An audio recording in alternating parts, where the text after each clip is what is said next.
I'm starting to get more and more questions about the SECURE Act and its impact on part-time workers in retirement plans. Well, I've seen some really good blogs out there about this. I do think they miss a couple of the basic points, and I thought we'd talk about them today.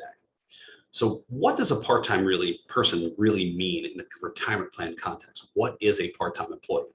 And to be fair, in retirement plan context, there is no definition.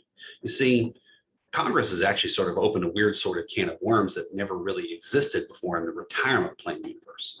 You may ask why.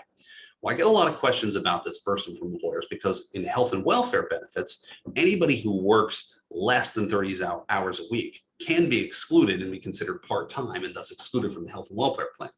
But that does not apply in retirement plans at all. And I come across this a lot in initial consultations with customers where they say, oh, well, the people under 30 hours, we don't cover them. Like, you do cover them. You absolutely must.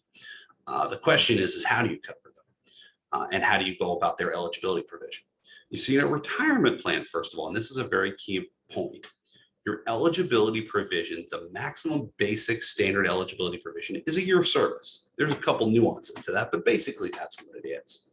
And 1 year of service is generally referred to as a 12-month period in which you work 1,000 or more hours, or some equivalent that the plan document might have instead of 1,000 hours. But it can never be more than 1,000 hours.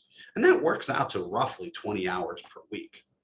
So if your plan has a 1 year of eligibility provision, and you have workers that work more than, say 20 hours a week, guess what? Or 20 or more hours a week, guess what? They're going to be eligible for the plan. And if they work at less than that, they're probably not going to be eligible for the plan and may never be. This is where the SECURE Act rules come in.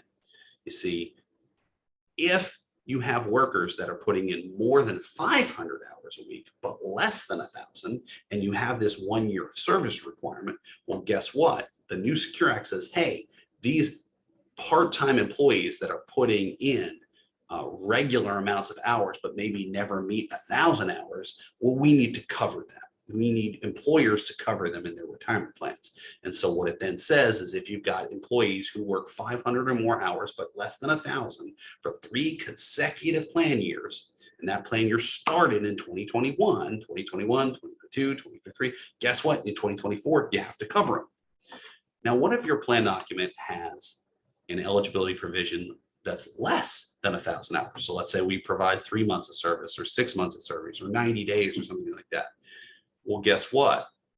Then it doesn't really matter. This whole rule doesn't matter because you're not counting hours anymore. And a part-time employee is eligible just like a full-time employee the moment they've worked those 3 months of service, let's say, or those 6 months of service, or whatever that definition is, because we're not counting hours anymore. We're counting basically periods of time. And you hired me on March 1st of 2021. I haven't left employment after 3 months of service. Guess what? I'm eligible. It doesn't matter if I put in an hour a month, I'm eligible.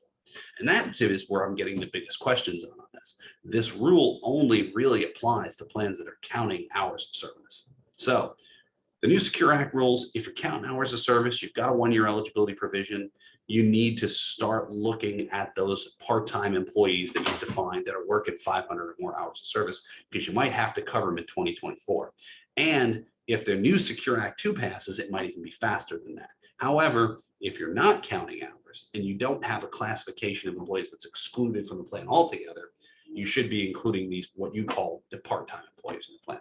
I hope this has been helpful. I'm Rob Massa. I'm the Foracle. It's been great talking to you again today. Thanks.